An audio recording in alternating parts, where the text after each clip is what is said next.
With Sir Alex, the amount of teams he's created, the players he's brought through, he's done so much for the game of football. I mean, he was famous for being quite a fiery character. And everybody builds up sort of reputation, and all of them are true. I learned along the way when to interfere in something or when to just say nothing. But surviving the years I did, I must have been doing something okay. You're the coach, I'm the manager. When you win trophies, it's the best ever. The best ever. Who's the best trainer that you coached? Cristiano Ronaldo. He was the best in the world when it came to Man United in his head. Since Sir Alex retired, Man United have obviously struggled. Ultimately, they ran out of steam. Results matter. You need to get back to stability, and supporters can talk about the Glazers all the time. There's been demonstrations. They don't seem to be too far away from that. Do you think it was right for Ole to lose his job when he did? Ooh. Sir Alex Ferguson's right-hand man reveals all on Fergie's formula for success, dressing room secrets, and Man Utd's downfall. What was it like being Sir Alex Ferguson's right-hand man? Challenging. It was a fabulous time, fabulous experience. Obviously, when you get the opportunity to step up to that sort of level and work with such an interesting man, an interesting football man, it was something that I wanted to do. And even now, I often think back and think, well, why me? Because there's plenty gone before me, and I'm sure there'll be lots more people sitting in the same situation that I've sat in. But it's a really intriguing time, because you're now moving into sort of the leadership role area and making decisions. What were your day-to-day responsibilities? Because we hear about all these sorts of roles, but I don't think many of us, me included, actually know what they do. Well, it's completely different, for one thing, from being a player and a coach and then, being an assistant manager, because, the building blocks along the way is all experience, but when you get to that point, you now are pretty responsible for managing up and managing down a little bit. So, you've got the element of working with coaches and a group of staff. Then you've got to work with the manager and get on that wavelength and then provide opinion and then provide context to certain things and sort of have discussions about consequences sometimes of actions and things like that. So you're sitting in a slightly grey area, but it's quite a powerful area because you can influence a little bit. Yeah.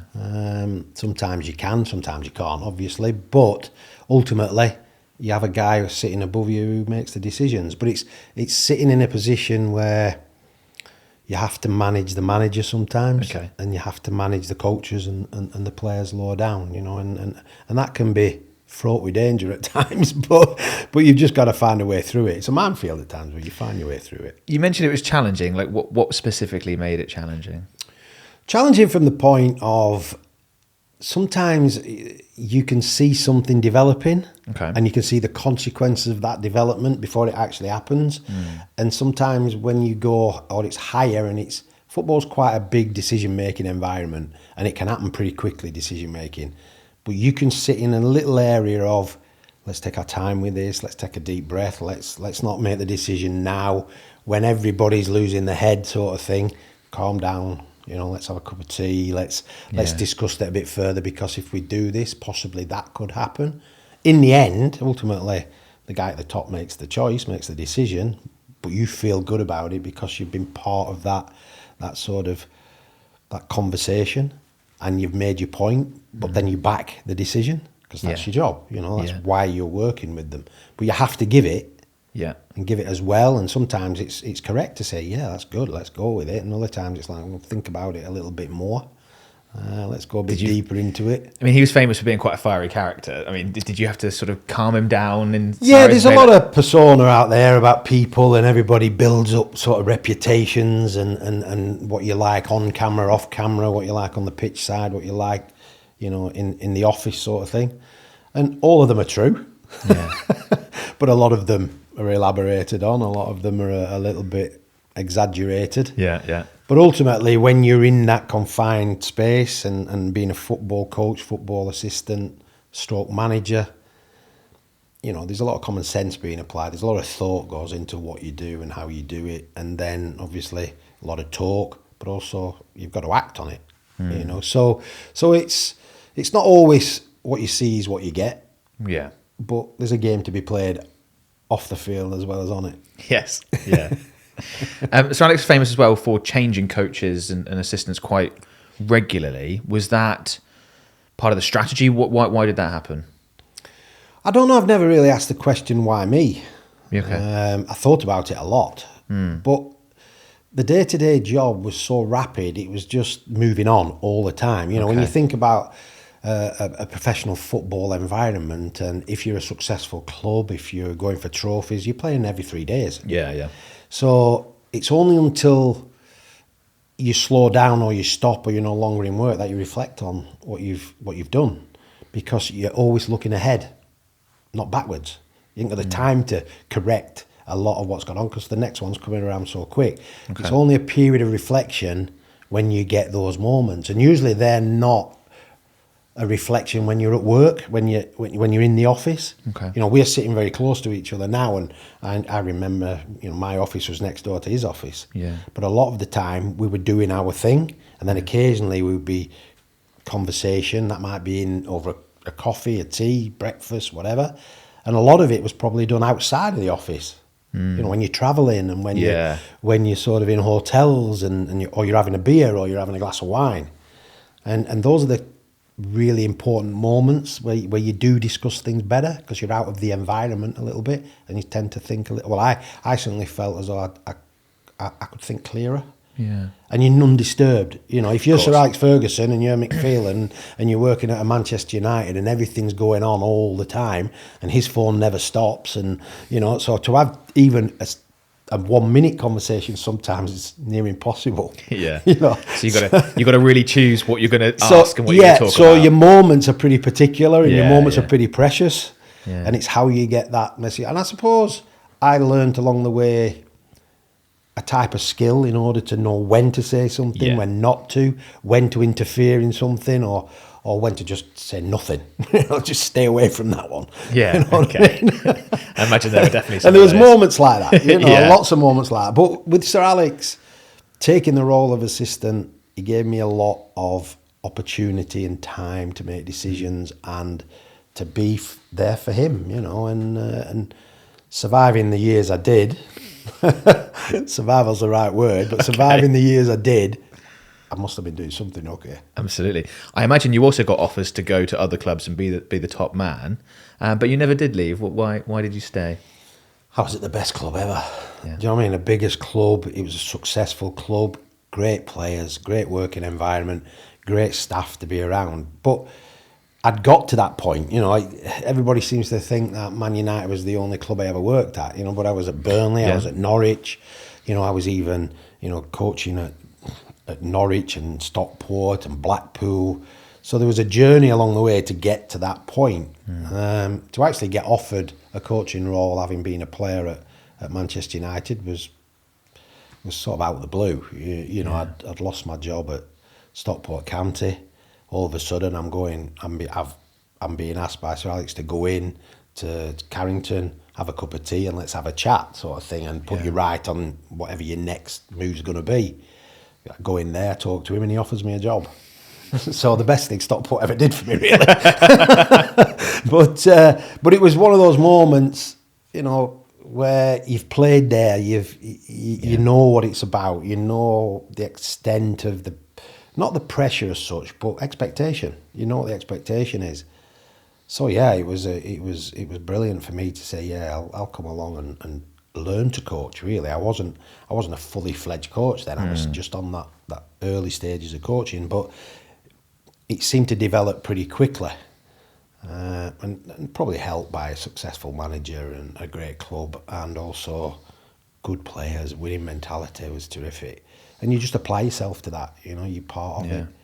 And it just kicked on from there, and then to become an assistant manager, which is like something you never really think you're going to get to, was a joy when he asked me to do it. And how can you not? How can you turn that one down? And there were moments, like you say, when during that period you could look at moving on and doing it for yourself and all that, but he had a great power of persuasion to make sure you didn't do that. Let's say that. He could definitely say, why do you want to do that? Why do you want to go and do that? You're much better off staying here and doing this. And to be honest, he was proved right.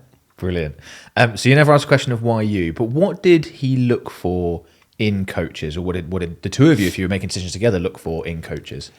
It's an interesting one, that, because when he talked to me about going back as a coach, you're sitting there, you're talking, you're going over old ground, you know, what you've achieved as a player and all that, and then he suddenly turns around and says, right, I want to bring you in as a coach. And my first reaction to that was, how do you want me to coach? And his answer was, you're the coach, I'm the manager, you coach. And then I'm thinking, wow, that's pretty straightforward. Yeah. And then he said, what I can say to you is, I want you to challenge the players every day. I want them to come in, I want them to be challenged, and I want them to go away wanting to be challenged again tomorrow. That's your job. Yeah. And that was enormous for me, because we all have our little ways of doing things and all things we want to do. And to be honest, I just knew with Sir Alex that I was given that opportunity to grow. You know, that you wanted to prove that you could do it, that he was giving you a license to learn as well as get better and bring all those goods to the table, because I had the experience of playing there. So I understood moments in the game, moments in the football club, decision making, why things happen here. I'd gone through it, I'd lived through that. So I could relay that back pretty quickly, you know, that what some players think is new isn't really new. It's happened before, it's just frilled up in a little different way. It's still the same, you know. It's still the same outcome. So I'd experienced all them things, and I think that was partly maybe a reason why he wanted to bring me in. I don't know. I've never asked the question. But it was a great time stepping up different levels all the time. And with other coaches, were there common themes? Sounds like he gave coaches a lot of autonomy. Were there common themes of like certain things you were looking for, either personality traits or skill sets? Yeah, I think so. I think he liked the challenge of having a lot of people who challenged him a little bit. You know, so it was a case of, you know, he had a strong character, real strong character, great personality, but he also directed everything from sort of the back seat, if you know what I mean.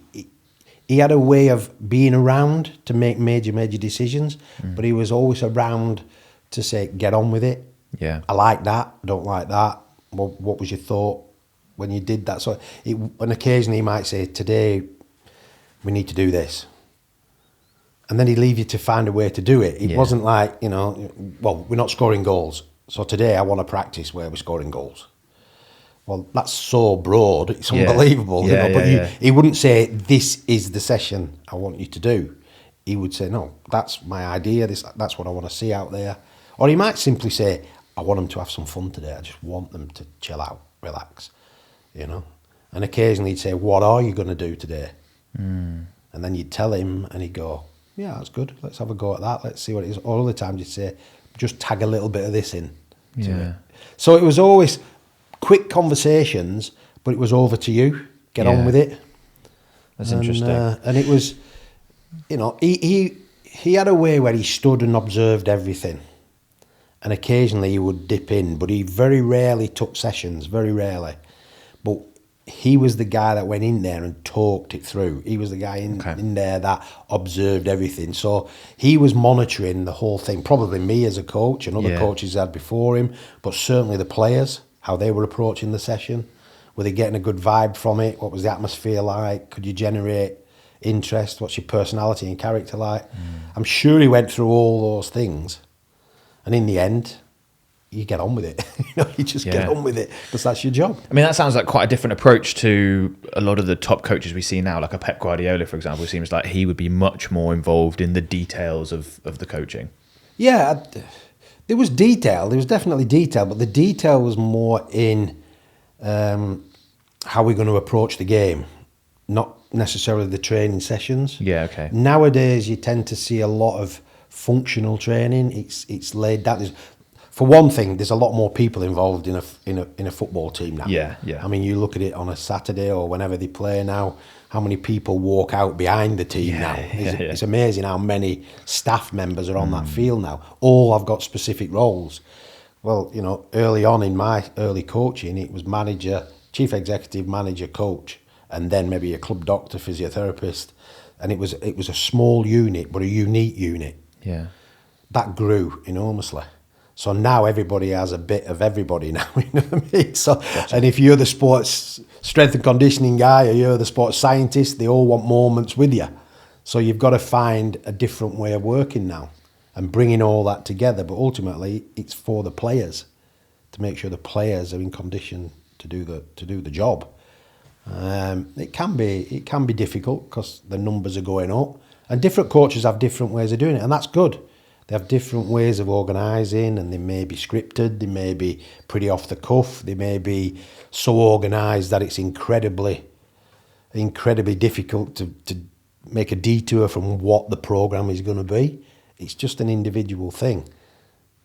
But everybody's got to buy into it in order to make it work. And sometimes it's good, sometimes it's not so good. But we had a flexibility because of the quality we had as well. Yeah, okay. You know, coaches are good. There's a lot of good coaches, but coaching can be seen in a lot of different ways now. You know, sometimes coaches talk, sometimes coaches do. How do you learn? You know, everybody learns differently, and that's players and coaches and managers. We all have we always think that we sit in a room with 30 players, we talk to them all, and we all expect them to understand exactly what we're saying. Yeah. And they'll all nod and they'll all say, yeah, great, and all that. And then at the end, they'll come up to you and say, well, what was that all about then? You know, can you explain that to me? So some people like to see it, some people like to hear it, some people like to just do it. And you've got to find those ways of communicating. And that's a coach's job, but it's a manager's job as well. And getting that message across the best way you possibly can. And it's challenging. Yeah. I'll get back to my conversation in a second. Before I do, I've just got a very quick favour to ask, and that's to please click the subscribe button. Now, we want to make this the best show we possibly can, have the biggest and best guests on possible, and build the best possible community. For that, we need your help because we need subscribers. Now, currently, about 97% of people who watch the videos on this channel aren't subscribed, so please just take a few seconds, click that subscribe button. Let's get back to the show.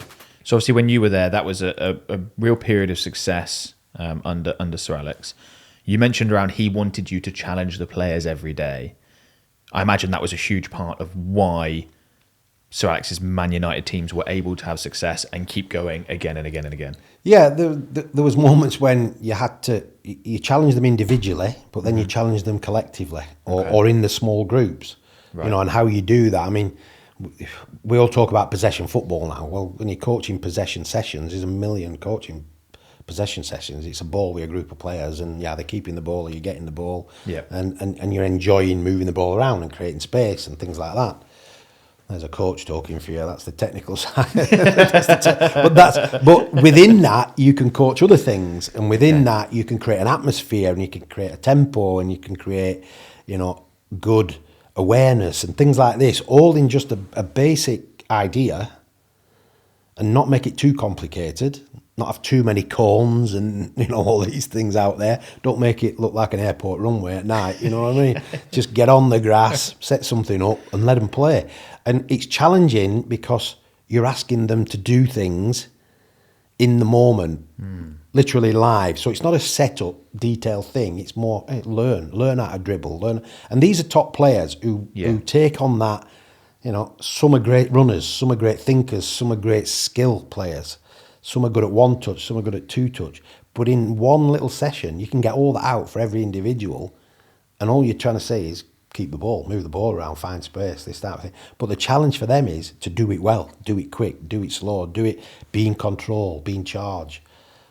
And when you get a good group of players, sometimes you just stand back as a coach and go, wow. You actually stand there and applaud it. You can see what they can do. You can see, because it's happening. Yeah. And all you've done is set something up, ask them what you're looking for, tell them what we're looking for in this session, and it happens, you know. And the beauty of it is, do you stop it? Do you let it keep going?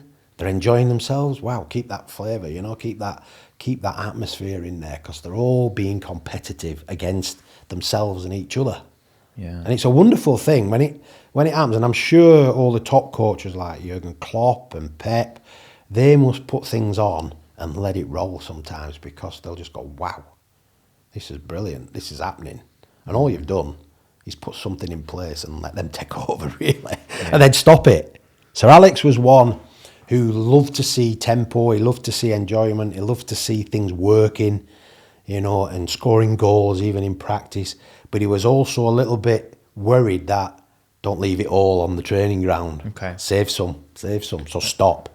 Don't overdo it. You know. So when you sometimes see coaches who go on for an hour and a half, 2 hours longer, sometimes we were doing 15 minutes. Really? But 15 minutes of real top quality intensity was more than enough. Yeah. More than enough. And the players would sort of say, hey, come on, well, you know, we've got longer, you know, we're here all day, we'll do more. And Sir Alex was always, stop, save it for the game. Okay. I want that in the game, but I want it over a 95-minute period. Yeah. You know, and that's the intensity we try to create. And it's a beautiful sight. It really is when it works. Kind of like practice doesn't make perfect. Perfect practice makes perfect. Correct. Exactly. I mean, how many times do we see shooting sessions on a training ground or players doing shooting sessions, but actually practicing missing? Right. Practicing missing the goal, because the setup of the practice is just about whacking the ball into the goal or beyond the goal. But if you set up a better practice where the function is shooting to score goals, hit the target. You know what I mean? Hit the target, don't practice missing. Yeah. You know? It sounds obvious, but I can see how that happens. But it's just, that's the challenge. That's a challenge. You know, it's easy to try and bend the ball for some players. It's harder for others, but it's harder for others to hit the target, you know, because there might be defenders who just really want to do the opposite of that, really, is get it away from the goal. Yes. But they love shooting practice. Well, do it correct, do it right. Yeah. You know, practice the right things. I got a quote here from Gary Neville about Sir Alex, and quickly reads. He said, 4 days after losing the 2009 Champions League final, I saw the boss in his office at 6:30 a.m., the only person in the building in his mid-60s. I thought, no one can live with that. That's because he had insomnia. Okay, No, so that's not. No, it wasn't. That's not work ethic. He just couldn't sleep. No, it was work ethic, definitely. Okay. But he was. You just look at the man and his background. His background from where he came from. It was all do. You know, you've got to get up out of bed. You got to go to work, and he did it a little bit earlier than most people. You know, and I think that might have been, if you think about it, his calming moment where he could go in and just be undistracted. Yeah. And nobody's around, and he can.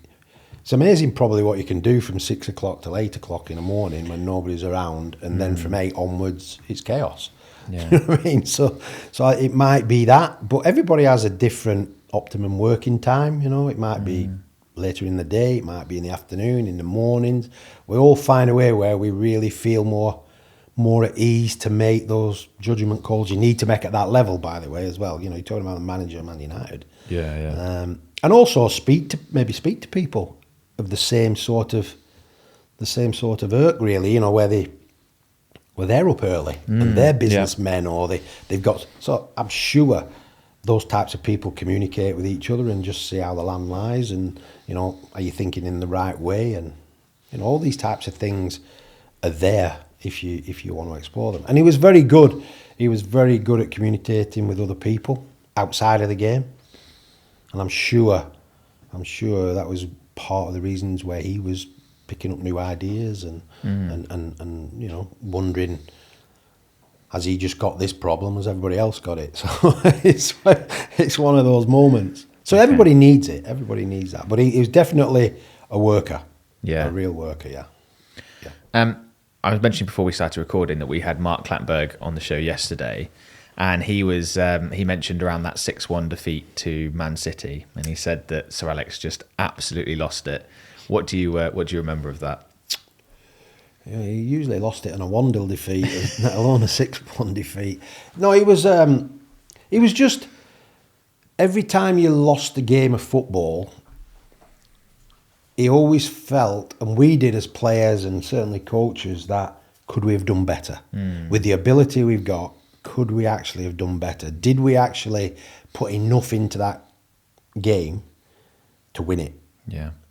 And if the answer was disappointing and we tried but it didn't work, that's a different outlook.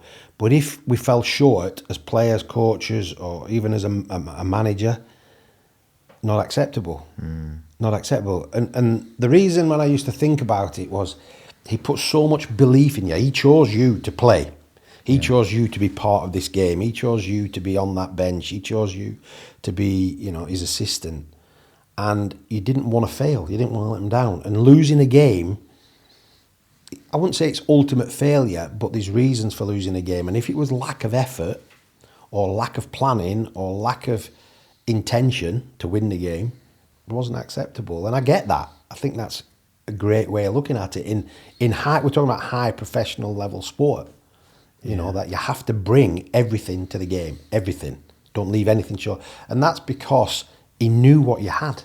So don't disappoint. Don't disappoint. Bring your tools to the game. Bring your skill set to the game. If you do that, and we all do that, we've got a fair chance, having good players, to get a result. Then we can look at the other side of it. If we still don't get a result, we can go a little bit deeper.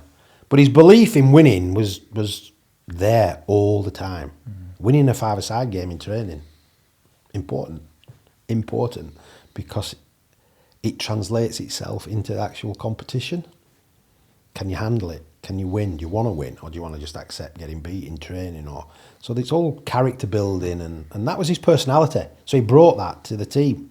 And that's why Gary made the quote he probably made, because it was, well, if this guy's doing it, we've got to get on the same wavelength here, because there must be something going on.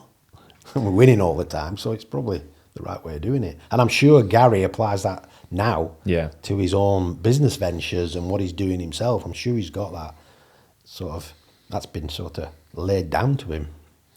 Yeah, just quickly on Gary Neville, has it surprised you what he's gone on to do post football? Like what was he like as a player? No, because everything he did as a player was worked at, was earned. Yeah. I think he's self-confessed that he didn't feel as though he was the best player, but he had great players around him, but he was willing to put in the time, he was willing to put in the right methods. He did his homework, and I think he's carried on doing that throughout his non-playing career, really. And you can see his attitude is get up, get out of bed, go to work, do the best you can, and do it again tomorrow. And I think he's been successful doing that. Yeah, absolutely. It's a credit to him. The Fergie hairdryer treatment is famous. You're sitting across from a bald man, you know that. And when I went to Man United, I had hair and a moustache. So there's two questions around that. Is there any one in particular that stands out? You think, that was a bad one? And I imagine the answer is yes. But were you on the receiving end of hairdryer? I was on one occasion. There's plenty of them, but on one occasion I got one, and it's one of them moments as a player where we played the first half at Sheffield Wednesday, and I actually thought I'd had a great half. I played midfield, and I thought, wow, I'm in the game here. I'm doing everything. I'm really enjoying myself. I got in at half time, and he absolutely blew his lid at me. Honestly, he just went for me, and it was like, wow, where's that come from? If you do that again, and if you don't pass the ball, stop running with the ball, and all this, and I'm thinking, wow, you've just hit me over the head with a sledgehammer here, because I'm thinking, I'm coming off the pitch thinking, I'm on it here, I'm MOM here, I'm having a good game. Yeah. And he reduced me to nothing. And in the end, I thought, he's going to bring me off. After that, he must bring me off. But no, he throws you back in there with that thought in your head, and you just think, keep it simple now, just keep it simple, and it's amazing. It's amazing what can go through your head, through somebody completely doing reverse of what you think you've done. Yeah. And you just want to prove it. You want to prove it that, right, I'm just going to keep my head down, I'm going to keep it simple. And in the end, you survive the game. Okay. And then he explains to you afterwards, and his coach will say, because you'll want to know why. Why. And usually it's the little details that I was trying to do to impress myself rather than impress the team. Right, okay. But at the time, I'm loving it. It didn't happen very often because I wasn't that type of player. But it was one of those moments where you just realise, no, if I do my job properly, all the others can do all the other bits that I was trying to do and failing badly at. Wes Brown, we had Wes Brown here. He was saying that he had one off Sir Alex when he was about 19 or so. And he thought he was playing really well at half time. It just absolutely laid into him. And then he sort of went out the room for the second half, and Wes was told afterwards from the other players that Sir Alex, as soon as Wes left the room, said he'll play Tice as well now. And it was like, it wasn't necessarily he was doing terribly, but he knew that was going to get that much more out of him. Yeah, but you learn over the years, because when you've worked in that environment, and sometimes from a player to a coach, a lot of things come back to you as you move up the ladder, why things happen when you're a player. So when you become a coach and a manager, you realise the decision making and how the planning goes. But when you're a player, you're pretty selfish. It's about you, and players have that sort of moment where they think they're doing well, and sometimes they are doing well. But in the grand scheme of things, it's not necessarily about you. And Wes has probably gone through the same sort of situation. You feel good about yourself, but ultimately it's a team game. Yeah. Yes, individuals can make a difference, and there's been plenty at Man United who've done that, but it was sort of Sir Alex's way of keeping you level-headed, don't get carried away. Yeah. Got to do it again, and over a period of time we'll be successful. So he had a great way of usually remembering the last thing that happened in the first half. He would bring up at half time the first thing. That would be the first thing. Okay. So even the players coming off the pitch, we could tell, you'd be winning or you'd be losing. But if you were that guy that gave the ball away, or you were the guy that gave a goal away in that last 5 minutes of the first half, you'd be walking down that tunnel and you'd be going, wow, this is going to be interesting. So-and-so give the ball away, or so-and-so give the ball away and scored. Oh, thank goodness it's not me. Yeah. It's going to be really interesting, this conversation. And it usually opened up like that. And then, obviously, it became sort of softer. But that was the first thing he would always refer to. Okay. And but everybody got it. Everybody, I say everybody, probably Eric Cantona never got it. Okay. I wanted to ask you about Eric Cantona. I just brought him up, it's perfect timing. What was he like? He's different character. Yeah. Great personality, team player. Everybody looks at Eric and puts him on the pedestal as a fantastic individual. Yeah. He was, but he was a great team player. Okay. Really understood the game, really wanted his team and his players around him to do well. I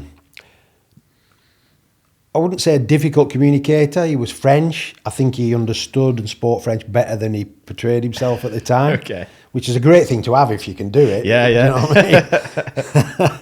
But he was, even now, he's just a terrific guy to have been associated with. He brought a lot of different qualities to an already successful team, but he was encouraging, and he brought some skills which at that time a lot of young kids inherited. They had ability. I'm talking about the Lee Sharps and all these and Giggses and Scholes and that, where they see Eric trying things and doing things, and they're probably already thinking, well, I can do that, but I haven't shown it yet. Right, but now he's doing it. I'm going to bring it to my game, and it escalates pretty quick. That and it comes through football players being together, and it goes back to challenging each other. Well, he can do that. I can do that. I can do that better, and I'm going to try that. If he can get away with it, then maybe I can. So your mind now is starting to develop and grow. Was he hard to coach, Cantona? No, he was pretty simple. As playing with him, he was a really, really high class quality player, right place, right time. To coach, I'm sure, I don't know, but I'm sure the relationship between the manager and him was on a different level to everybody else. Right. Maybe Sir Alex was practicing his French, I don't know. But, in a thick Scottish accent. But Sir Alex himself had a great way of individualising things sometimes, he could get that message across. Okay. And I think that was a big skill he had. Great man management. Yeah, we title it as man management, but I think most of the time it's having conversations with people. And Eric was definitely brilliant to be around, great charisma, great personality. In an unassuming way, it wasn't vocally there all the time. It was more action, and everybody responded to him. All the players, and that was the beauty of a good team, putting a good team together. We all understood what we all had, and we all needed a bit of everything from everybody. Yeah. And some could, like I say, some could run. I could run quite well. I could cover the ground. I could assist people. I wasn't a goal scorer. I didn't know what if I'd have scored a goal, I wouldn't know how to celebrate. It was one of them. But the rest could do that. But my joy was being out there, being selected, putting it all in. The rest, the others could do. And it's just that combination, that jigsaw puzzle that good coaches, good managers try to put together.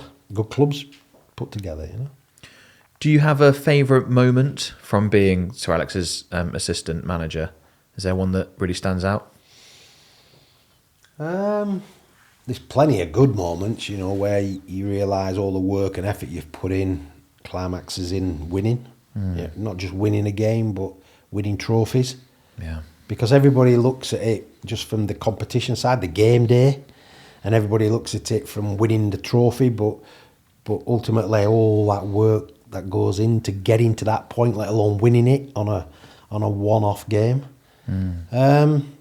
There's moments as a player, when you win the FA Cup, when you win the Premier League, the first Premier League Man United won, and to get that trophy, and the first Premier League title, you got a replica of the trophy. It never happened again after that. That was the only time they did it. Right. And then from then on, it was all medals. Right. So just to be in that unique situation and winning the title for the first time in 20 odd years, when everybody's telling you you're never good enough to win it, and you do it. Yeah. These are moments that you can only dream of at times, but you're in a situation, you've earned it, you've got there, and they're great things. Cup finals, always great things. Just to represent Manchester United in a moment where you can present something to your club and your supporters, a trophy. Yeah. That's really, it's very difficult to express, but when you do it, you forget about it. It's like you forget the game. You enjoy the moment. You enjoy the what it means to everybody. And a club like Man United, they enjoy winning. I mean, when you win trophies, it's the best ever. And I won trophies at Burnley and Norwich, and most places that I've been to, I did quite well as a player, in winning.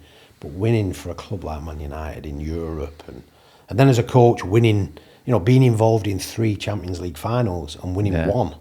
I mean, come on, just to get to one probably is a coach's dream anyway. Yeah. But then you win it, and you win it in Moscow, and you just think, wow, dreams. You know what I mean? I can die now, and I've done it.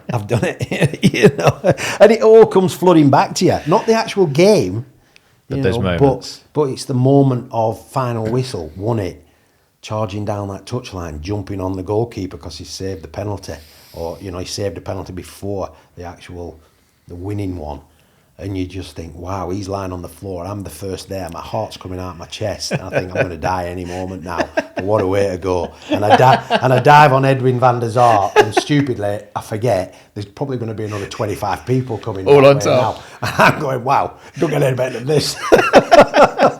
A good way to go. I've got to ask you about this. There's obviously the viral video of you popping that balloon next to Sir Alex. Yeah, no sense of humour, the manager at times. That must have been brought up to you so many times, that clip. Yeah, all the time.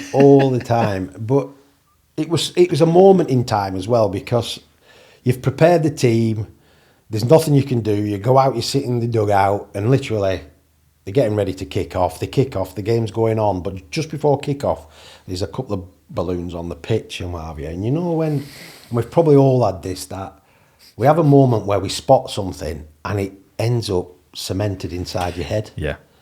And I saw this balloon, it's bobbling around, and I'm thinking, game's going on. I think, if that balloon comes near me, it's having it. It's having it. So there's a fight going on in my head between me and a balloon, let alone the game going on.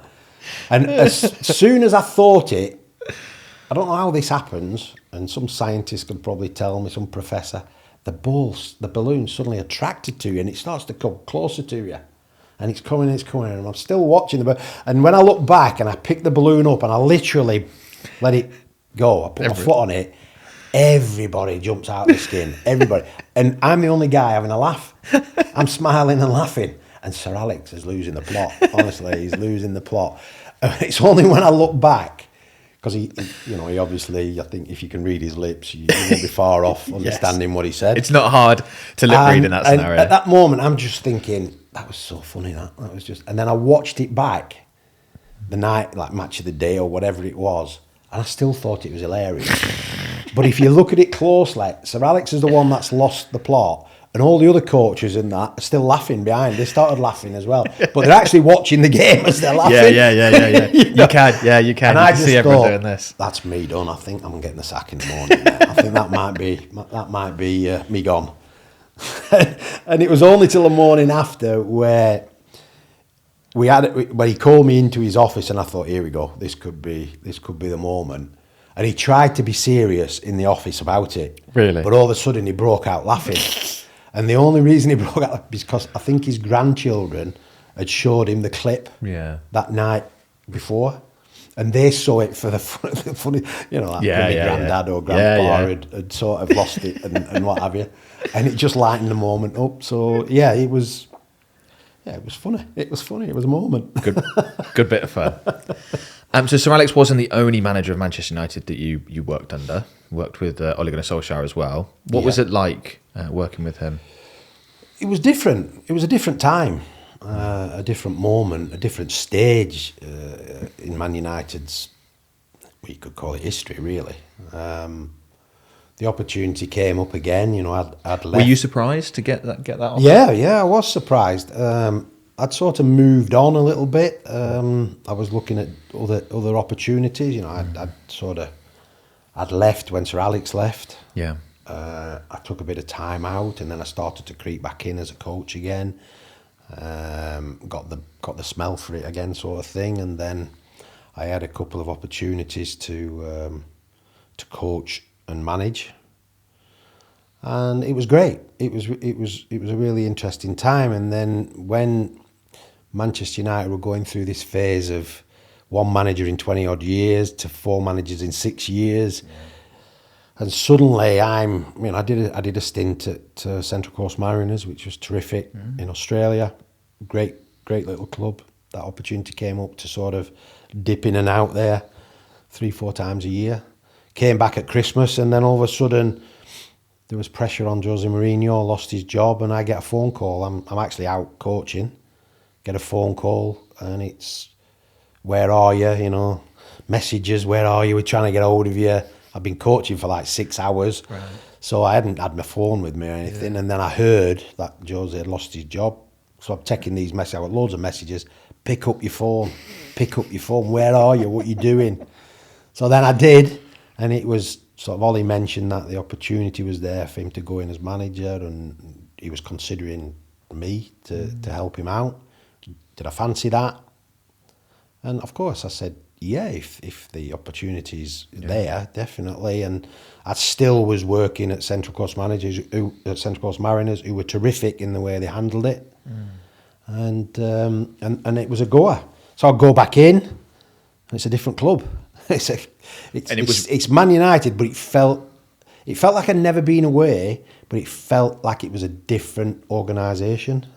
Interesting. Just that moment, and I think a lot of it was confusion and what it was, all that confusion of previous managers being in there and all trying to find the way, and the players and literally Ollie was the right guy. He was the right guy to create a different atmosphere. And that's what it needed. And that's exactly what it needed, And Ollie has a great gift of loving everything about the game. Loves it. Loves being around players, loves being involved in a football club, and he's got an attitude and approach to working. So his philosophy of work is there, but he understood Manchester United. And in them early days at Man United, a lot of our work was common sense approach, identity. Who are we? This is what we are. There's 2 guys here that have worked quite a number of years here, won things here, so let's reflect that. Yeah. And Ollie was a great guy at just believing in the best in everybody and the players, giving them the opportunity, obviously guide them, because some of them were in the doldrums because they were confused. Yeah. And also off the field, the staff in and around the place, create create an atmosphere where you can say hi and shake hands and how are you doing and things like that. Just being a person. And it lifted the mood. Ultimately, you've got to do it on the field and what have you. But then you realise you've got a lot of hard work ahead of you in order to change things. And the way things were laid out was completely different. But okay, because you don't expect it to be the same. But you want to sort of you want to put your stamp on it again. And Ollie right at the beginning, it went off. It was unbelievable. I think it was Ollie at the wheel at the beginning. But things did so well, didn't they? The performances, the results, yeah, they were all there.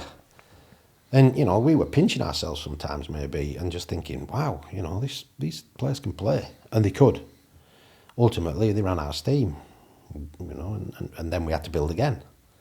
And it was just different. It was challenging. It was different. But you're at a great football club, and there's always possibilities. But in the end, results matter. Results matter, and I think it was just that moment in time where nothing was really. How could you put it? Nothing was really for the longevity of it. It was more they'd gone through this 1 in 25 years. To 4 in 6, or I might have my numbers wrong there, but there was a turnover happening, and you're part of the turnover, so it's a different attitude that you're working in. But ultimately, they need to get back to stability, and history tells you the more stable places are, the more chances you are of achieving something. You look at Wenger, and you look at all these types, Pep, and even Jurgen, and the modern managers now. Stability creates a good working environment, both players and staff, and introduce and adapt as you go along. So I don't know whether there's a secret in that or not, but football doesn't allow you that now. I mean, there's a difference there now. There's definitely a difference there. You mentioned the players ran out of steam. Is that why you feel like it went wrong? Were there other factors? No, I'm talking probably in the terms of bringing their game to the game, if you know what I mean. So I'm talking physically and mentally. It's a different challenge. Somebody else comes in, wants different things. Can you go the distance? Are you prepared? Because you've got to think about when you go into a football club. You're going in midway through. So they're at a certain stage, but then you're pushing the levels. Have they got the steam? Have they got enough gas to get you to the end? Sometimes that's physical and mental. It's not players' faults. It's just the overall environment sometimes. Okay. And can you maintain that? When you go off on such a great... I think we were 12, 13 games in, and we'd lost... I don't think we'd lost the game. I think we probably drew a few. Yeah, but that we'd first won a run lot. was amazing. So we'd gone from really low to wow. And you do realise, because you've been in the game long enough, that you can run out of gas. Because you're not ready to go that far. But then you learn that it's there, and you can prepare the next time round, and you have to put the jigsaw puzzle again together. It felt like at the beginning, Ollie came in, absolutely changed the mood, and things improved massively because of it. By the end, when results were getting worse and worse, it felt like the players weren't playing for him anymore, looking on the outside. Did you get that sense? No, I never did. No.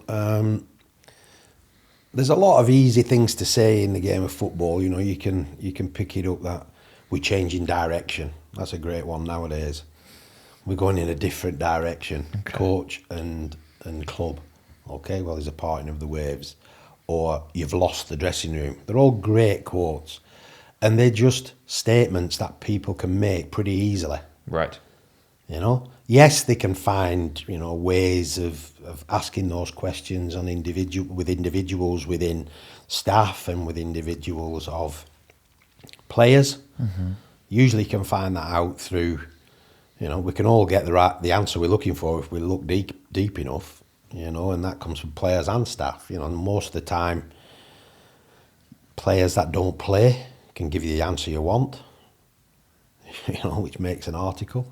But you can also get an overall sort of feel because performances on the field don't look right. So then you go digging again as to why that is. And there's all sorts of reasons for that. Players lose form. Coaches lose their way a little bit. Okay. You know, these things are pretty human nature at times. How you deal with adversity and how you deal with, you know, as a lot of people put it, the noise that's going on around. Because at a club like Manchester United, that never goes away. I'm sure it happens at Liverpool. I'm sure it happens at Man City. I'm probably sure it happens at Burnley. People like, you know, clubs like that. It's there. You can't get away from that. But you've got to stay focused on the job in hand, and that can be difficult. But you've got to handle it. You've got to be able to handle it. So to say Ole lost the players, only Ole could answer that question. Okay. But I never got the feeling that they're down tools. Okay. You know, and professionally, I wouldn't like to think that anyway. Yeah. Because that's what they are, professionals, and you've got to stay professional and do the best you possibly can. You know. Do you think it was right for Ole to lose his job when he did? Ooh. I would say no. Okay. You'd have given him more time. I would have backed him a little bit. Because the judge of anything, I would think, is, look, if it's blatantly obvious that things aren't working, I suppose you will make changes. But in moments of hard times, that's when you've got to stick together, I would have thought, and try it, you know. I don't know what the conversations were with Ole. I don't know how it all sort of finished. I've never asked him that question. I never would. It's his person. Yeah. All I know is that I think Ole could have took it a bit further. Okay. You know, and in general, the atmosphere was good. Just results. We just got poor results at the wrong time. You know, losing to Man City, losing to Liverpool, who at that time probably were the best two teams in the league. Yeah. And losing to Watford, okay, albeit in the final 10 minutes, 15 minutes, where the scoreline wasn't a great game by both teams, but yeah, whatever conversations Ole were having with the hierarchy at that moment in time, I'm not interested in really, because that's why you're a manager. Yeah. Those are their conversations. But ultimately, I just thought you can stick with it. It could develop, it could turn the corner, but ultimately, results didn't happen. What does that feel like when results aren't going your way? That must be tough. The atmosphere must be tough. Yeah, it's frustrating, really frustrating, because you know you can do better. But it's not an individual thing, it's a collective thing. It's just having moments in football matches, and sometimes things go against you in football matches. Yeah. You can't, you know, you can explain it as much as you like, but you lost. And you have to take that on the chin. But there are also circumstances that maybe you've picked the wrong team, or you've just had a blip. Or, you know, for Man United in its heyday, a blip was losing one game. If you lost two, it was, you know, it was scary. Yeah. But it didn't happen very often. No.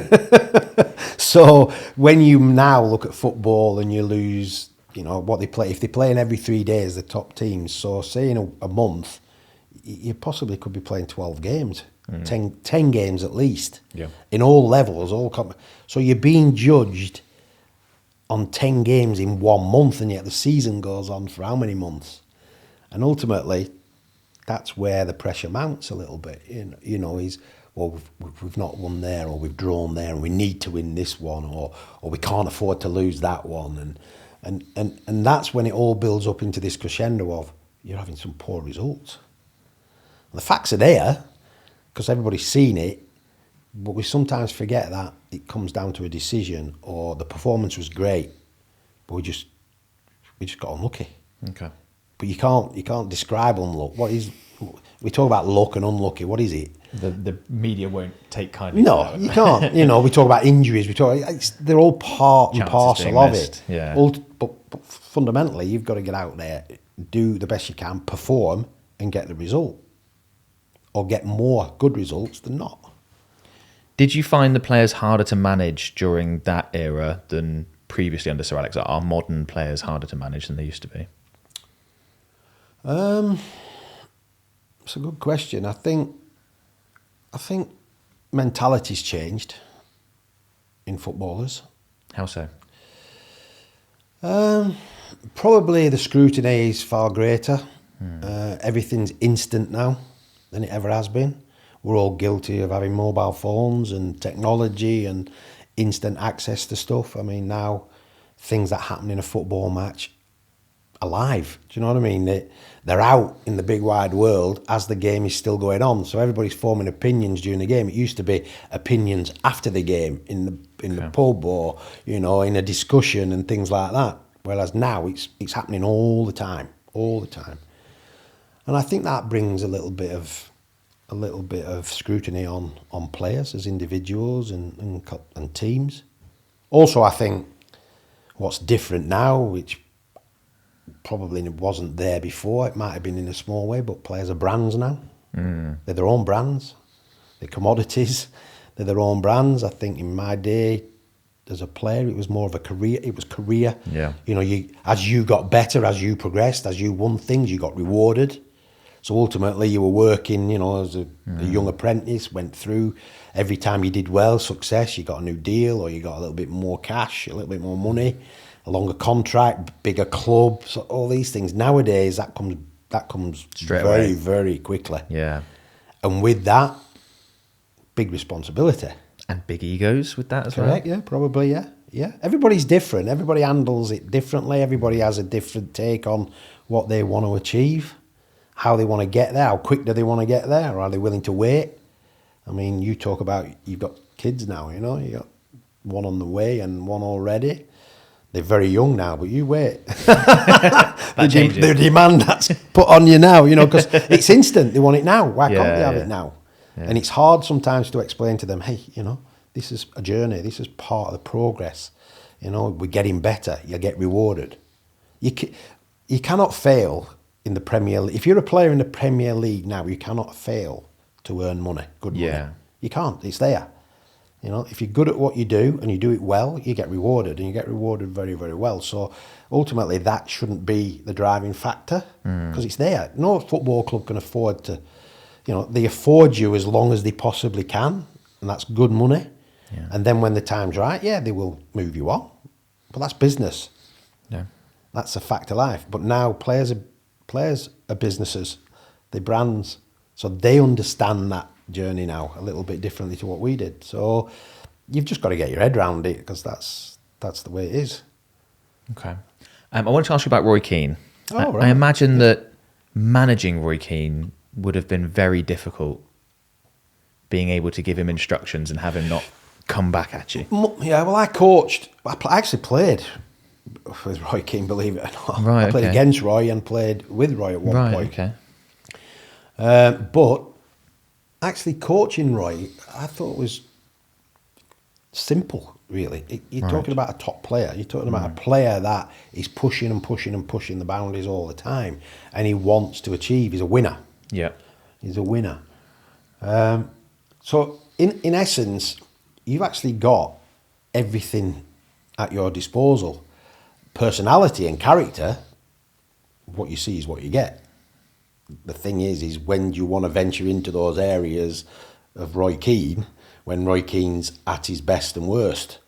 Do you know? Okay. Do you understand that? So, but his drive and demand was fantastic, fantastic. As was a lot of other players, but at times there's explosion. You know what I mean? But that's football. That's part of it. I lived with football players more than I lived at home, and I lived around my own children and kids, so you get to know the quirkiness of it all. Certainly as a coach, you know when to step in there and when not. And Roy was a leader. He voiced his opinion, sometimes right, sometimes wrong, but then again, all players have the opportunity to do that. But ultimately, he performed. And that's all you want as a manager and a coach, perform. Bring it to the table. And most of the time he did. And then you handle the bits that you have to handle. You either handle it or you get somebody else to. He's sort of famously fallen out with Sir Alex, and they don't have a great relationship to this day. Was that inevitable, given the two personalities? I can't really answer that one for you, other than you know, whatever happened between them two. You know, and you're not the only person to ask that question of what was that like, but my relationship was okay. It was okay. but we could talk, and he would challenge me. Right. Yeah. You know, and we would discuss, and I'm sure he would sometimes look at me and think, "Wow, he ain't got it. It's not happening." Right. And I would probably think the same things now and again. That, you know, come on, Roy, calm down, or come on, Roy, you know, there's a bigger picture here. Okay. So I think, you know, I still see Roy now, and we still talk, we still, you know, we discuss certain things, and he is exactly what you get. So don't go looking for anything other than what you're going to get. You know what I mean? Yeah. And just be reasonable. You know, he's a good guy. Roy's intelligent. He's bright. He knows football, but he knows Roy Keane's football, which is pretty winning mentality. Is it difficult to let go and sort of move players on, especially if they've been incredible players for you for a long time, but you feel the time is right? Yeah, you get an attachment. You definitely get attached to a lot of football players for different reasons, you know, because they bring different qualities, or they're just great people, they're great lads, and you want the best for them. But you've also got to have a detachment, knowing the game, knowing what is round the corner, you know, and it's performance. It's bringing your A game every day, all the time in the competition, because you're being judged. And there are moments when you have to make those decisions. A lot of the time, I only had to make those decisions when I was a manager, you know, when I was at Hull City for that period of time. But when you sort of sit in that mid-roll, that grey area I was talking about, you can have both sides of it, you can see both sides of it, but then you have the responsibility of backing the decision of the person that's making the decision. And usually, the good guys make more decisions right than wrong. But you've got to think bigger picture. You're now talking about leadership, and you're talking about, you know, running a football club. So you have to start to think bigger picture. You know, we all have a certain time span. We all have certain moments when it's not happening, and how do you juggle the jigsaw puzzle from there on in? And you have to make decisions that sometimes, I don't know any manager, I wouldn't like to think any manager loves to pick his 11 every game when he's got 30 players at his disposal, who are all fit, always difficult, all capable. Yeah. I would think that's possible. Well, I know, but I don't know it at the level that Sir Alex or Mr. Klopp would do, or Pep. That must be one of the hardest things ever to do, because you know they're good enough, you know they're available, but I've got to pick this team to win the game of football. That's got to be hard. That's got to be hard. And also, you've got to keep them motivated for when you do need them. Yeah. And that's probably even harder. Yeah. For everybody to do.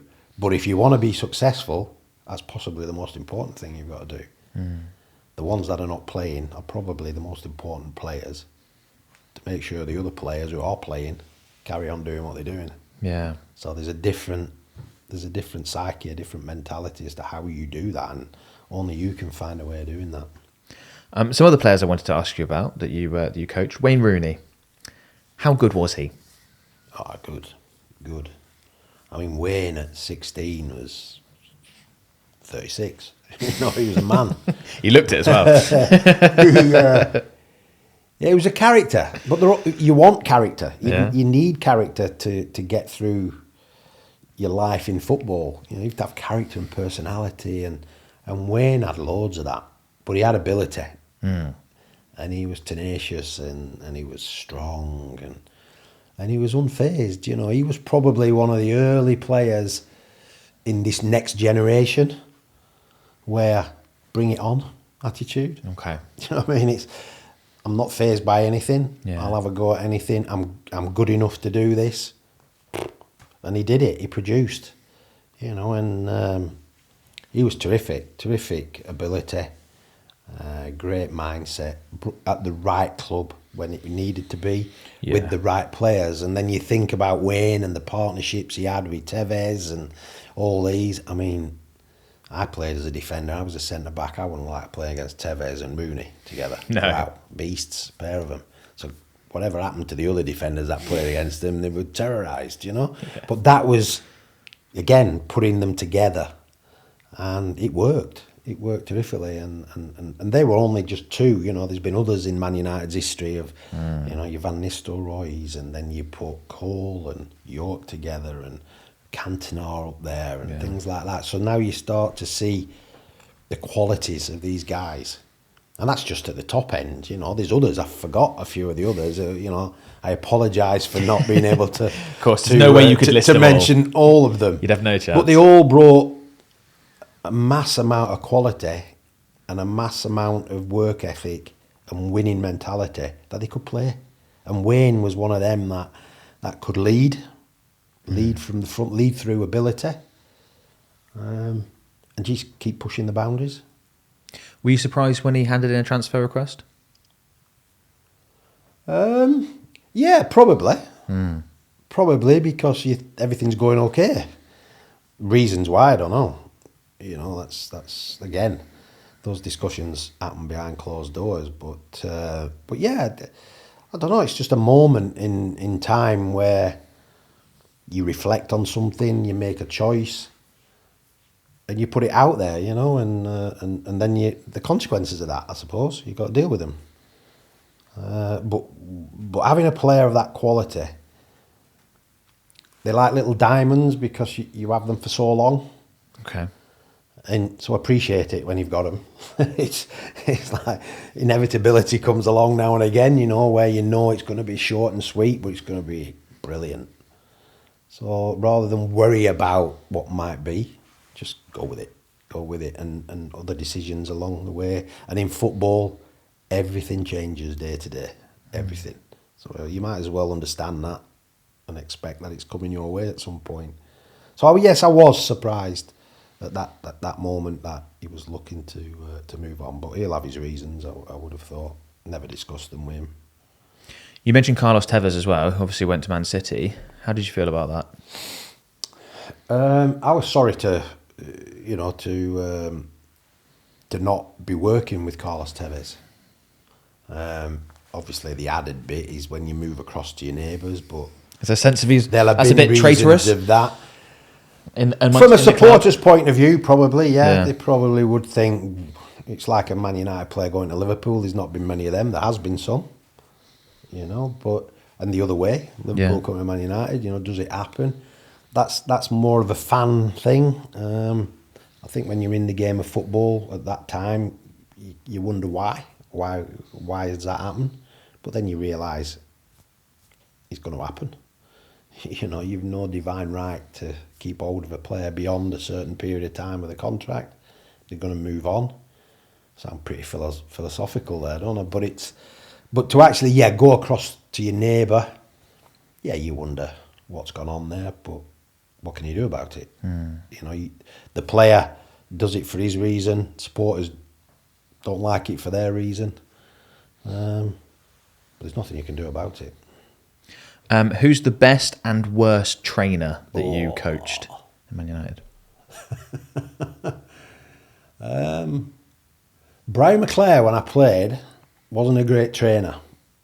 Okay. You know, if you did in those days we would do a lot of running and things like that, and Brian was always blowing. He was blowing a gasket. You know, he was not interested in all that. But come to a game, he'd probably run the furthest. If you put a tracker on him now, he probably would have run the furthest in a game. You know, and there are players like that. So, did what he had to do in training. Okay. Did enough, I suppose, in order to get him to the game. But in the game, came alive. So, I wouldn't say you could class him as the worst trainer, because players work out what they need to do in order to prepare themselves to get to the game. Best trainer are usually the ones that put everything in. Cristiano Ronaldo was I would say challenging, but also really on it all the time. He would prepare to train, and prepare again to train. Ready for the next session. Not always the star man in training, but putting a lot into what he needed to be the best in the world. Yeah.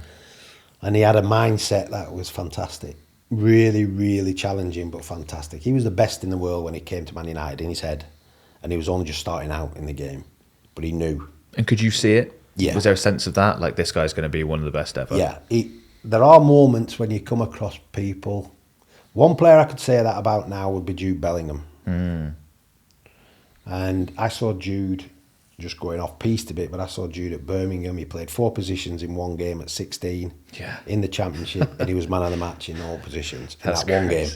In that one game. And I just went along because I'd heard something. I didn't go because I was scouting, but you go. Yeah. Try to keep a low profile, but in the end, you're coming back and going, wow, I've just seen probably the next Brian Robson here. Wow. And I played with Brian, so I understood that. I was thinking probably could be better than Brian Robson. But he was 16. But then you look at someone, you know, like we just talked about there, and just stand out a mile, you know. But not just ability, courage. You know, they had courage and determination, and knew where they wanted to go. And all that comes with it, the frustrations of not progressing fast enough or not challenging him enough. You know, Cristiano was all that. He was all that. But ultimately, he's still playing now because he did a lot of work, intensities that's kept him going now, but quality work, you know, not just on the field, off the field, but a real mentality, you know, to just push. You mentioned he was challenging to manage. Why? Because he was a star. He was a star, and you knew what you had in a player like that. And there was other players, but Cristiano sticks out because he was a match winner. He could go off piste, Cristiano, you know, because of his ability. So when you've got a team of players that function really, really well together, and the opposition have a team of players that function really well together and are good teams, it comes down to the individual in a moment. Yeah. And he had that. He had that in bucket loads, where he could literally get you out of your seat and you would go, wow, that wasn't in the script. How did he do that? And you could ask him and he wouldn't even know. He just does it. I just do it. Just genius. And it's brilliant. It's brilliant, that. And you listen, you can't coach that. You know, you can't take credit for that. That's there. You know what I mean? But subtly, you can bring things out of him, you know, like team play. Cristiano was a massive individual at Sporting. You know, you see that kid and he's running the show. You know, it's him and the ball. Yeah. There's no other ball. Everybody else needs another ball because he's not giving it to you. You know, and that was that in training, things like that. And eventually you got to sort of have those conversations of, yeah, we want loads of that. But remember, there's 10 other players out there as well that you can pass it. You know? So you restrict in training certain things, and he'd hate it because it wasn't his strength. Just wanted to do around everyone. But then when you see him do it and the players appreciate that, and then he takes that with him to Real Madrid, and then he goes beyond that, and you think some of those things he learned at Sporting came to Man U, and a lot of the things he learned at Man U he took to Real Madrid, and then he's gone on again, and it's wonderful. It's wonderful to see that was the guy with the open mindset to be able to say, I can do that. I can bring that here and take that there, and this is the moment I use this, and forever pushing the boundaries for himself, but also the coaches to make sure he developed more and more.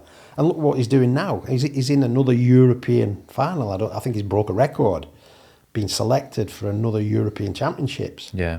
And I can guarantee he'll score goals. He'll score goals in it. He could even take them all the way to winning it again. And what is he now? 39? Is he knocking on the door at nearly 40? Wow. Yeah, fantastic. See. Why didn't it work out for him coming back to Man United? I think probably he looked at the standard of when he left to when he came back. Okay. You know, and I don't think he probably understood that. Maybe. I've never had the conversation with him, but what he did bring back was his high level. He had that in abundance. Was that helpful or harmful at that point, though? Because if the other players aren't up to it... It was helpful because you're talking about, you know, in that dressing room, you've got a world-class player. I'm not saying there weren't others in there, because there were some very, very strong-minded individuals in that dressing room. But he was bringing this high standard of performance and appreciation of what it takes to be a serial winner into a dressing room that he was looking to progress. He was looking to push it on.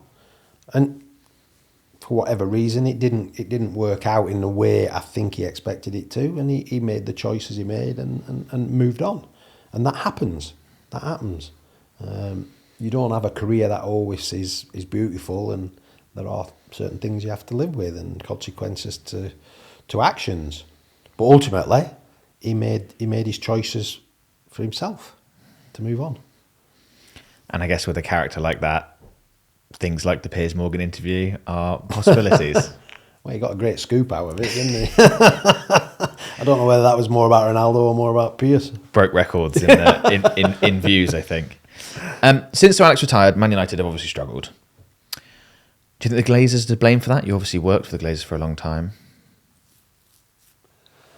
It's easy to point fingers. I'm not that type of guy. I think you work within the confines of what you've got to work with. You know, I never had any real relationship with the owners because that wasn't my role. Yeah, you know, that was a manager's job and a chief executive's role. But I could honestly say that I was never restricted in my role in any way. Off the field, supporters can talk about the Glazers all the time. There's been demonstrations. They don't seem to be too far away from that all the time. Yeah. But you've got to get on with the game. You know, it's the game. It's the match and everything like that. And I couldn't affect anything higher up. That's some other's role and responsibility. You know, but you know they've been there a while now. You know, they've now moved it on into a different environment in a way. I mean, reading between the lines because I'm not prominent there anymore. But you know, there's a slight new shareholding going on. You know, I wouldn't say ownership, but certainly 25% or whatever the deal they've struck up is there for everybody to see. And football decisions look as though they're going to change. Yeah, there's a lot of talk. Do you think it'll work? Do you think Ineos and Sir I think will it's improve things? Well, it has to work. It really has to start to show signs of working, but it's not going to happen overnight. I mean, I think they've done a lot of groundwork. They're looking at it. I know. Mr. Brailsford, I've had chats with him before when I've not been at Man United and he was at Nice and things like that. You know, where we've had calls online and they were just starting out at their new club in Nice, a new sort of environment for him. So, you know, he's probably learnt fast. And he's bringing that to Manchester United. And, you know, he's a successful guy. Both of them are. Yeah. The business of football is a little bit different and they'll understand that and realise it, as many people do. But you've got to get a winning team on the football field. And how you do that, along with everything else that probably they've been talking about. Stadium, training ground, all these things. You know, a lot of it is talk. That's something I wanted to ask as well, actually. Cristiano Ronaldo was quite critical of the training facilities when he came back. When you came back to Man United, did you get the same sense, thinking things haven't been further developed? I didn't have a swimming pool and a sauna in my house, and I didn't have 20-odd pitches at home. I had a lawn and, you know, I had a bath and a shower. Whereas, you know, when you're in a training ground with all that, I appreciated what I got, okay? But there are issues, you know, that buildings, you know, we all have houses and, you know, if we don't paint them regularly enough or we don't do the pointing on the walls, it starts to corrode a little bit. So I think there was an element of that, yeah. When you came back and you think... When I came back, the facilities but everything was there. Moved on. Everything was there. Yeah. It was just a case of brightening it up, sprucing it up, you know, that type of... I think Cristiano realised as well that you've got to also understand all these players now in the Premier League, they have these facilities at home. Yeah. It's amazing, really. He's expecting the absolute... You know, and they have chefs level. And they have kitchens that cost more than my house. You know what I mean? And they have saunas, gyms, pools. They have gardens that stretch for like 3-4 acres or more. They have football pitches in them now. You know, you see it all the time on the TV. It's amazing. Yeah. And rightly so, if they can afford to do that. So their standard of living is huge. Absolutely huge compared to your supporter. And they expect that when they come to work. Right. You know, and you've got to provide that. You've got to get better at that. You know, I'm not saying it's got to be bigger and bigger and bigger, because sometimes small's beautiful, you know. But there are expectations now within Premier League football clubs as to what level and standard you have to meet. Man United had it all there. Yes, they had a few porter cabins on the car park and things like that, but tell me a place that doesn't when you need to grow and grow quickly. So it's easier to get a porter cabin on the car park and then wait to build something. I get that. But ultimately, you need to maintain high standards in order to attract and make those, as Sir Dave Brailsford says, make those small improvements, you know. And each small improvement becomes a bigger thing in the grand scheme of things, doesn't it, you know? Another player I wanted to ask you about was Paul Pogba. There's a general sense that his career has not gone as he or many people would have expected. Winning the World Cup's not a good thing to do. Okay. Well, you know, fair enough. That's a very good counter. What are your thoughts on him and how his career has gone? I remember Paul when he was a young kid at Man United, and he was a promising young talent, and he was pushing to break through. But his competition in front of him was massive. I mean, you know, he's a talented young individual. He was pushing to get in, but then you have Scholes, Butts, Keanes, all them in front of it. So there was patience to be had, and he provided that, and then obviously he moved on. He went to source his career somewhere else and did really well, started to mature and really become a football symbol, really, in a way. Then he goes to a World Cup and wins a World Cup, and now he's in stratosphere land, you know what I mean? He's now still relatively young, won a World Cup, and attention's on him. So you've got to do things well all the time. And to be honest, Paul was a great character. Okay. I can only talk about the Paul I know. And Paul was not an issue. Paul was never a problem. Paul was... His timekeeping could be a little bit iffy now and again, but he liked his kids. That seems to go round in the Man United player group. But, you know, all the time you were striving with Paul and saying, you know, there's more. You can really explode, you know, even though he's a World Cup winner, he can bring his A game. He's unstoppable, you know what I mean? And you look at his stature, you look at his finesse, you look at the quality. And it was consistency. Get the consistency. Now, whatever develops along the way, you know, is a club going through a bad time results-wise? Is Paul not in a good place? I can't answer those questions. All I know is working with Paul, we were trying all the time to get more and more out of it. And ultimately, I don't kick the ball. Ollie doesn't kick the ball. Paul kicks the ball, so get him on the field and let's get him playing, you know. Do you think that was a mentality thing? Was there a lack of belief there of what he could be? I don't know because he never came across as being, you know, despondent or down and all that. You know, he never... I think possibly what he might have wanted was more quality around him. Okay. Possibly.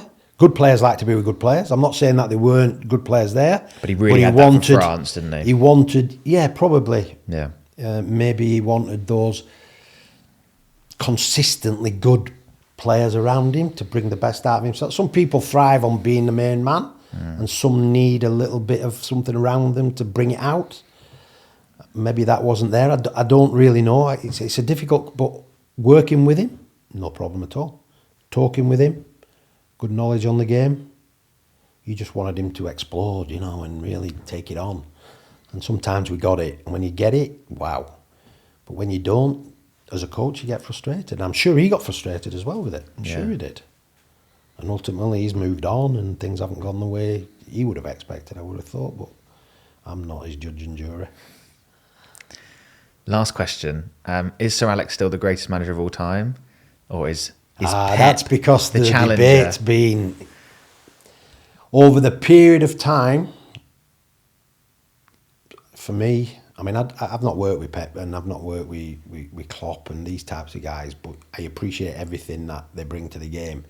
But when you work with someone like Sir Alex, for me, he's still probably the champion of all that because of his length of time, what he's done in the game, the amount of teams he's created, the players he's brought through from kids, you know, class Class of 92 stands out a mile, but he's still brought other kids through who've had careers in the game of football. Yeah. So all those things, in the time he's been in the game, you've got to put him... I mean, I don't know many other managers out there that have made such an impact and an influence, not just on one club. He did it at Aberdeen for a period of time, but over a period of a career. It's frightening, really, that he's done so much for the game of football and done so much for footballers that he's just... I think it's an hard act to follow, that one. And I think it's unfair to say so-and-so's better and so-and-so's better. And it's easy to do that because that's just a debate and that's just media and we all do it. Who's better than that player and why, and you'll never get an agreement. But you just look at the impact he's made on the game over that period of time with so many different players and teams he's created. It's frightening, really. And also to have that length of time. Yeah. Not many get that now. Or if impossible, I think. 20-odd years and at the top doing what he does. Could Pep Guardiola surpass him? Yeah, he could. Yeah. He could. It all depends whether Pep wants to go that long. Does he want to keep working another 15 years or so? Because he's got to win the title every year. That's the thing. It's unacceptable. He's got to that stage of such high success and high performance that even when he has a blip, it's scrutinised as, they've lost the plot. And that's the way it'll go, you know. And it's whether he wants to put up with that because he's tremendous guy. I mean, I've met him a few times. He's massively enthusiastic about football, but he's another that just loves what he does, suffers like every manager and coach suffers when he has to. Not as much as others, but certainly. But he's worked with great players and he's made players better for a start as well. But it's when he wants to do it, you know. Jurgen's seen the light. He's off to Mallorca. Yeah. Go lie in the sun for a bit. I think he deserves it. He deserves to make those choices, Absolutely. And he'll deserve to take time out if he wants it forever or what he wants to choose next. And I think that's, you know, in this game of football nowadays, I think you have to have that option at your disposal, you know. Otherwise, you'll just go in one day and fall at your desk, you know what I mean? And not get back up, and what a way to go that would be. Not quite as good as underneath 25 players. No, not as good as that. That is the at moment. The end of a Champions League final or whatever. But it's great because all these people now have opportunity to reflect. Yeah. And I'm sure Jurgen will do it, Pep will do it whilst he's playing his golf and things like that. Jurgen will do it in Mallorca if that's where he's going to live for a bit. and it's a moment you have to do that and enjoy it. Enjoy what we've done. Yeah. Fab. Well, thank you very much for taking the time to come and speak with me. Really interesting stuff today. Really appreciate it. You're welcome.